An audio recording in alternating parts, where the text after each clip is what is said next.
And Cowboys great, and also running the United Football League, USFL, Daryl Johnston with us too. How you been, man? I've been great. How you doing?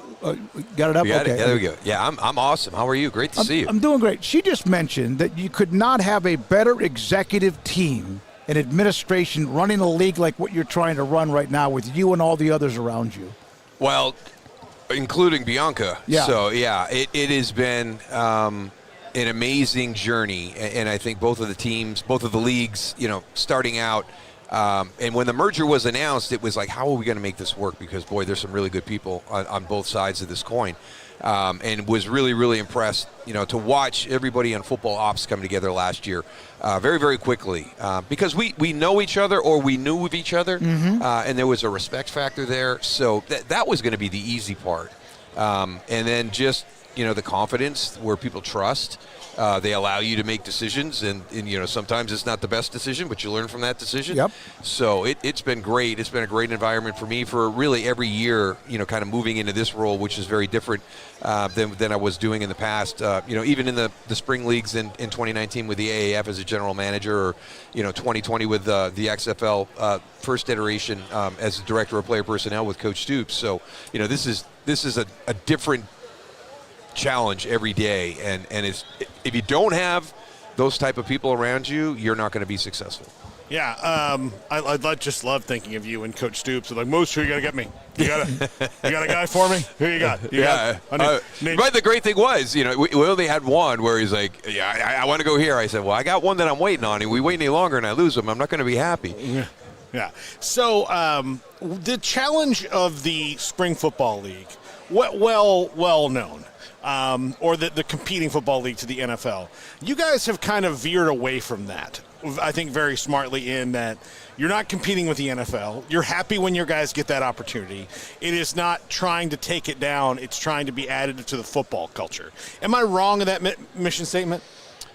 Well, the one thing I always tell everybody is we don't consider ourselves a developmental league for the NFL. What we consider ourselves is a standalone professional football league that plays their games in the springtime. Now, we do understand, what that entails, and that's really kind of some of the foundational components that we use to create our rosters. So the great thing for us has been, year one back in 2022. We are trying to convince people. You had to have a little bit of sales with you at that time to get them to come your way, because in 2019 you had a league fail, in 2020 you had COVID, and then the league eventually closed shop. So here we go again. We're going to try this again 2 years later. You had the spring league in between that got a little bit of attention, and that's where the IP rights came to for the USFL. So when we did USFL, the big thing there was kind of that same thing of using that same model with the guys. But for us, what we found out is you're trying to convince those guys to come. In 2022, it was a little bit easier for us. Now in 2023, last year we actually have guys calling us. We have agents reaching out to us and saying, hey, I've got a group of guys, and you get all their information. So I think the credibility in what we're doing has been validated really by the players and the agents. And then this year, we make a coaching change, and I had called Ken Wisenhunt 2 years ago. And, at that time he was doing consulting for the University of Alabama, and he wasn't ready. This year he was ready to come across and be one of the head coaches. We lost 2 offensive line coaches this year. We were able to get Tom Cable and Mark Colombo. So from our players to our coaches, just everybody, the confidence that they have that this is sustainable has been the most rewarding thing. Is it because there's such thirst for football? Is that one of the things that you can take advantage of? I think so. I think everybody loves it. It's kind of finding that sweet spot. At the end of Super Bowl, let it drift away for a little bit, and then you start to want to see a little bit more football. I think that definitely does help us. But I just think there's some great stories. We've had some great stories in our league. So even if you're not a football fan, to have Brandon Aubrey, who's a soccer player at Notre Dame, and he's kind of going into the real world, into computer and technology, and his wife says, watching a football game one time, I think you could do that. and kind of shifts, and then he goes out. He works with Nick Novak. He works with John Carney, and the next thing you know, I guarantee you this. I've never asked Skip directly, but I know the Notre Dame tie was huge for him to take that chance with Brandon Aubrey, and now you look at what he's doing. Cavante Turpin at TCU that had a mistake in his life, and that's another thing that we really take seriously with our league. We go through everything that, from a character standpoint, or somebody that's had an issue in their background, one by one. And we don't go based on what other people have said. We'll actually dig into it and look at it ourselves, and then we'll actually have those conversations with those guys. And we have felt confident to bring some guys like that into our league, and we've got a couple coming in this year that I hope, again, turn into another Cavante Turpin story. Cavante is gone. He's going to fade away. He made a mistake, and there's nobody that's really going to take a chance on him if it wasn't for us. And, that shifts the trajectory of a young man's life. And then we had one last year with Jake Bates. I mean, the guy's getting ready to go work for Acme Brick in Houston. And Steve Kaiser, Steve is amazing. He finds these guys all over the place. Small school guys. People say the Rams Super Bowl roster was about 30% Steve Kaiser guys. I mean, he's just got a fantastic eye. He gets it, and is a special teams guy that's in personnel and scouting. He's really, really good. And he saw Jake Bates, and hey, we've got the regular kickoff in the UFL last year. I'm bringing him in to be a kickoff guy because I want better field position, and he ends up being this incredible field goal kicker during the course of the year. So the other thing I really hope that all the football, college, everybody, Pee-wee, I don't care, picks up your way of doing the reviews. It is so much better. Yeah. When you have somebody saying, hey, that was a catch. It's at the 17-yard line. It's 1st and 10. Go. And there's no, theater of this okay. Just trust the guy up here that has a way bigger screen than you do. Tell him what's going on and move the game on. Yeah, there's a couple of things that we do, and that's, going back to the whole NFL thing. I think really the relationship that we have. I mean, Russ Brandon's our CEO. He's been in the NFL as a team president with the Bills for over 2 decades. We have Doug Whaley, Russ Giglio, Jim Pop, who's a CFL legend.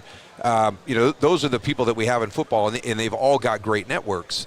And so, the great thing is when you get back to the officiating and how we do things to have, Mike Pereira and Dean Blandino.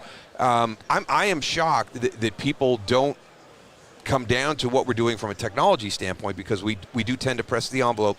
Scott Harneman is our director of IT for the league, and we were out at the East-West Shrine game, looking at another piece of technology that hopefully makes a little bit of an appearance this season, maybe not full-blown like we had thought, but just having the tablet on the sideline, which the NCAA took to bowl games last year. Mm-hmm.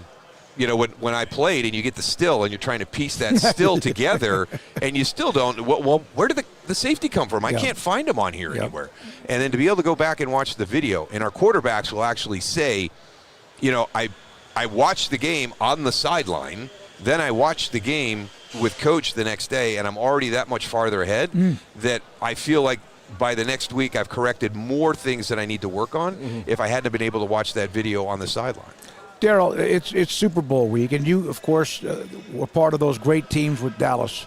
What was it like? Those were great football teams, and you might have won 5 or 6 if it not for free agency or whatever and all of that. What was it like being a part of those teams during the week? Confidence.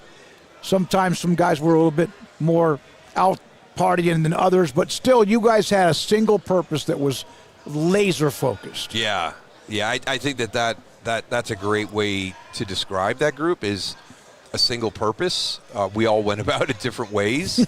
But I remember Jimmy Johnston telling us when we went out to L.A. for our first Super Bowl, and his whole thing was trying to keep the week as similar as it was all through the season, which is hard when you get out to the host city for the Super Bowl, because you've got responsibilities with the media that are going to kind of shake up your schedule a little bit. But he said, just stay true to what we've been doing all year long. And what that did is it kept that game in your mind, even though it's the biggest game of all time and it's something you dream about as a little boy. It kept it in perspective, that when you got into that game, it wasn't overblown, because we tried to stay as true as we possibly could. Even to the point he's like, hey, if Thursday night's your night out, Thursday night's your night out here. Just be smart, be responsible. I trust you back in Dallas. I'm going to trust you here. So it was a unique group. There's opportunities in life where you see the timing come together, and this is what Kansas City is maximizing. It's what we were able to maximize in Dallas, and I agree with you, and that's why I think what Kansas City's doing is so impressive, because they are right in the middle of free agency, and we at least had half our careers where we didn't have free agency. So that's the hardest thing, to stay together, because everybody's going to start to pick and pull. I think one of the things that they've done a great job is the staff has stayed together. And that was one of the things that not a lot of people talk about. To lose Norv Turner, to lose Dave Wanstadt. And when Dave left to go to Chicago, he took Tony Wise with him. It was just really, really hard when you're starting to lose the coaches that you came from that 1-15 up into the championship. And that's where you built the relationships and the trust and all the bonds. Single purpose is a great way to describe that group. A great leadership. It all started with Troy Aikman. I remember people going, I don't think Troy Aikman's a first ballot Hall of Famer. He doesn't have the stats. We're all like, well, I got a couple of stats for you. How about 3 for 3 in the Super Bowl? That's pretty darn good for me. But because we had Emmett and we were a running team, you weren't going to have stats like some of the guys were having at that time. But Troy was motivated only by winning. Only by winning. That was the only thing that he cared about. And he didn't care if we won because Emmett ran for 175 or if he had to throw for 325. As long as we win, I don't care. And that was one of your leaders. So everybody sees that approach. So there was a humility, and I know this is going to be hard for a lot of people to understand, with the size of the egos and the just the personalities of those guys. There was a humility from all of those guys. The humility, confidence thing, I don't think I've ever seen a group that was uber talented walk that fine line of confidence, arrogance, as well as a Michael Irvin and Emmitt Smith, a Troy Aikman, a Deion Sanders, where you never saw them slide to the arrogance side. You saw them stay on that confidence, humility side of that line. Okay, I would like you to fix the Cowboys now. Can you help me with that? Can we get on board? There's a lot that needs to be done. Yeah. There's a lot that needs to be done. I don't know anything because we're from the outside and we're all looking in and we're looking at stuff. But, you get to hear a few things. And I'll just use this as an example. Andy Reid still goes and takes his team away in the summer, and they do a little bit of an old school training camp. And they get away and they focus on football and they build relationships, because there is a lot of change every year from season to season. Your roster's completely different. Andy does a great job of getting everybody into that environment where those relationships can grow quicker. He is physical. He challenges them. I've heard that Andy will talk to the NFLPA and say, I am going to push the envelope of your restrictions, and if you get a call, I need to know so I can have my conversation with you. Patrick Mahomes practices, Travis Kelce practices, Chris Jones practices, everybody plays. That is what's missing across the NFL today. I don't want to be that grumpy old guy that says when I played football, it was the best football there was, because everybody from the 80s said it, everybody from the 70s said it, everybody from the 60s said it. Everybody takes pride in the generation that they played football. But this thing has skewed so far in the other direction where we don't, there's not enough time in college. The college players come to the NFL, not prepared in the details that he needs. That's why we're irreplaceable right now. Spring football is going to survive because of the way the system is broken. And they can come to us, and you can be coached by a Mike Nolan or a Ken Wisenhunt or a Wade Phillips or a Bob Stoops or a Curtis Johnson. You can get all this coaching from these guys, and they have great staffs. Their networks are great. So you can come to us, and we can put you in a professional environment, and we will hold you accountable. We're going to teach you the things not just on the football field that are giving you an issue, but a lot of times it's the things that are away from the football field that are your biggest challenge. You're not accountable. You don't study. You need to spend more time getting ready for games. So there's a lot of different ways we can help these guys get better. So that's my first step, is what is the culture inside Dallas? Are we working as hard as we used to work? And I know that's not true, because I don't think anybody worked harder than we did. And I know it's the way that it's structured today, but my first thing would be to take me through the day-to-day of the player, take me through the week-to-week of the player, let me see what the schedules are, what are your requirements as the athletic trainer, and allowing, I think the steps, the amount of tracking. I used to watch Alvin Harper run all the time at practice. I mean, heard he's just like a deer. Yeah, I mean, he never pulled. If you're not pushing your body, that's how you prevent the injuries from happening. Not pulling it back, pushing it forward in a smart way. And we trained really hard in the offseason to get ready for preseason. That's what Derrick Henry does, right? I mean, like he found, like Tom Brady did. He found every which way to push himself this much every day. I can tell you, I don't know, like just covering the team, having been in some locker rooms during the week and the locker rooms after the game, there's a lot of brand awareness that goes on in there that not having been in the locker room with you, but know that was not the case in the glory days. It was, we're going to earn this, and then, like, that's going to come later. Right now, and I don't think this is unique to the Cowboys, but it's a pretty hard thing to get away from with the Cowboys because that star shines really bright. Yeah.